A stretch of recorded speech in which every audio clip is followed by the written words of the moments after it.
At samantala, sinabi ni Pangulong Ferdinand R. Marcos Jr. na handa siyang magipagkasundo at isang tabi habang hindi pagkakaunawaan para mapaigting ang pagtutulungan tungo sa inaasam na kaunlaran ng bansa. Nagbabalik si Clazel Pardilla sa sentro ng balita. Oo. Ako, ayoko ng gulo. Gusto ko makasundo sa lahat ng tao. Mas maganda, marami na akong kaaway. Hindi ko kailangan ng kaaway. Kailangan ko kaibigan. Sagot yan ni Pangulong Ferdinand R. Marcos Jr. sa tanong kung handa ang presidente na makipagkasundo sa mga Duterte. Nitong mga nakarang buwan, naging mainit at maingay ang kampo ni Vice President Sara Duterte laban sa administrasyon. Hindi naman nagpatinag ang gobyerno at sinagot ang mga aligasyon na binabato ng pangalawang Pangulo. Pero si Pangulong Marcos handaan niyang makipagkasundo para masiguro ang katatagan ng bansa at makapaghatid ng mabilis at epektibong mga programa. Hanggat maaari, ako, ang habol ko ay yung stability, peaceful, para magawa namin yung trabaho namin.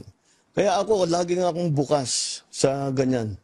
I'm always open to any approach na, alika, magtulungan tayo. Si Pangulong Marcos at VP Sara tandem noon sa ilalim ng Uniteam Coalition. Kapwa landslide victory ang dalawa noong 2022 elections. Pero nag-iba ang ihip ng hangin kasunod ng mga aligasyon ng maling paggamit ni Duterte ng pondo ng gobyerno habang nakaupo bilang ikalawang pinakamataas opisyal ng bansa at kalihim ng Department of Education. Nahaharap ngayon si VP Sara sa impeachment trial. Yung impeachment, nasa Senado na yan. Pabayaan natin sila, may proseso yan. Pabayaan natin ang proseso. Ako, basta ang nasa isip ko, tapos ng eleksyon, balik sa trabaho. Ang administrasyon ni Pangulong Marcos ang sinisisi ni VP Sara sa pagkakakulong ng kanyang ama at dating Pangulong Rodrigo Duterte na naharap sa crimes against humanity sa International Criminal Court dahil sa alegasyong extrajudicial killings noong siya pa ang presidente at nakaupo bilang alkalde ng Davao City. Pero ilang beses nang nilinaw ng Malacanang na walang kinalaman si Pangulong Marcos at sumunod lamang ang Pilipinas sa obligasyon nito sa Interpol.